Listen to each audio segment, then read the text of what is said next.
ఏపీకి ముందుగానే ఋతుపవనాలు వస్తున్నాయి. కేరళ తీరాన్ని ముందుగానే పలకరించింది. 5 రోజులు ముందుగానే నైరుతి ఋతుపవనాలు వస్తాయని ఐఎండీ అంచనా వేస్తోంది.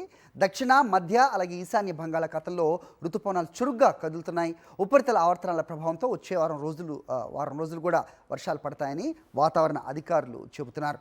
కాకినాడ, కోనసీమ, పశ్చిమ గోదావరి, తూర్పుగోదావరి, వైఎస్ఆర్, నంద్యాల జిల్లాల్లో భారీ నుంచి అతి భారీ వర్షాలు కురిసే అవకాశం కనిపిస్తోంది. దక్షిణ కోస్తా, రాయలసీమ జిల్లాలో నేడు భారీ వర్షాలు కురిసే అవకాశం ఉంది. తీరం వెంబడి గంటకు 55 కిలోమీటర్ల వేగంతో ఈదురుగాలులు వేస్తాయని అధికారులు చెబుతున్నారు.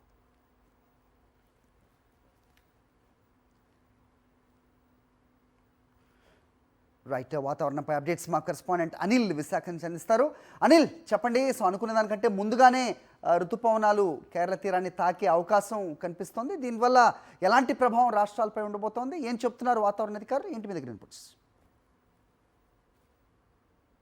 అనుకున్న సమయం కంటే ముందుగానే తొలకరి పలకరించబోతోంది. ఈ నెల 24, 25 తేదీల నాటికి కేరళను తాకేటువంటి అవకాశం ఉంటుందని వాతావరణ నిపుణులు అంచనా వేస్తున్నారు. అందుకు అనుగుణంగా మాన్సూన్ ముందుగానే వచ్చేటువంటి అవకాశం ఉన్నట్టుగా స్పష్టంగా అర్థమవుతా ఉంది. 24, 25 తేదీల నాటికి ఋతుపవనాలు కేరళను తాకితే అక్కడి నుంచి వారం రోజుల్లో ఏపీలోని రాయలసీమలోకి ప్రవేశించేటువంటి అవకాశం అయితే స్పష్టంగా కనిపిస్తోంది. మరోవైపు ఇప్పటికే ఋతుపవనాలు అత్యంత చురుకుగా కదులుతున్నటువంటి సందర్భం కూడా స్పష్టంగా కనిపిస్తోంది. మరోవైపు బంగాళాఖాతంలో కొనసాగుతున్నటువంటి ఉపరితల ఆవర్తనం, మరోవైపు రాయలసీమ వరకు ఆవరించి ఉన్నటువంటి ఉపరితల ద్రోణి ప్రభావంతో ఏపీలో విస్తారంగా వర్షాలు కురుస్తున్నాయి. కొన్ని ప్రాంతాల్లో ముఖ్యంగా భారీ వర్షపాతం కూడా నమోదవుతోంది.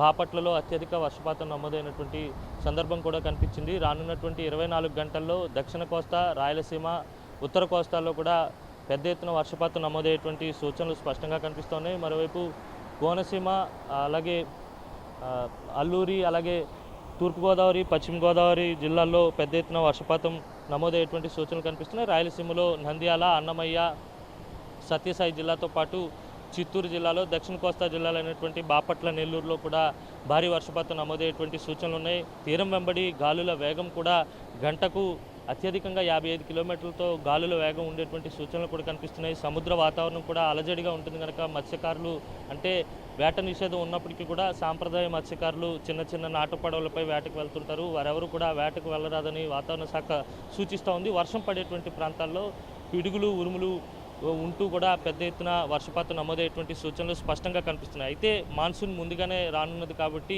ఈ ఏడాది సాధారణం కంటే అధిక వర్షపాతం నమోదయ్యేటువంటి సూచనలు కూడా కనిపిస్తూ ఉన్నాయి. ఏజెన్సీ ప్రాంతాలైనటువంటి పార్వతీపురం, మన్యం, అల్లూరి సీతారామరాజు జిల్లాతో పాటు చింతూరు డివిజన్లో కూడా పెద్ద ఎత్తున వర్షపాతం నమోదవుతుంది. ముఖ్యంగా రాయలసీమ జిల్లాలైనటువంటి అన్నమయ్య, సత్యసాయి, చిత్తూరు, తిరుపతి జిల్లాల్లో కూడా పెద్ద ఎత్తున వర్షపాతం నమోదయ్యేటువంటి సూచనలు కనిపిస్తూ ఉన్నాయి. రానున్నటువంటి 24 గంటల్లో 1-2 చోట్ల భారీ నుంచి అతి భారీ వర్షపాతం కూడా నమోదయ్యేటువంటి అవకాశం ఉందని వాతావరణ శాఖ సూచిస్తూ ఉంది. ఏదేమైనప్పటికీ కూడా అనుకున్న సమయం కంటే ముందుగానే, సాధారణం అంటే దాదాపుగా ఋతుపవనాలు జూన్ 15వ తేదీ నాటికి ఏపీలోకి ప్రవేశించేటువంటి అవకాశం ఉంటుంది. కానీ ఈసారి వారం 10 రోజులు ముందుగానే ఏపీని ఋతుపవనాలు తాకేటువంటి సూచనలు కూడా స్పష్టంగా కనిపిస్తున్నాయి. 24, 25 తేదీల్లో కేరళను తాకితే అక్కడి నుంచి వారం రోజుల్లో ఋతుపవనాలు ఏపీలోకి ఎంటర్ అయ్యేటువంటి సూచనలు అయితే స్పష్టంగా ఉన్నాయి. హరి.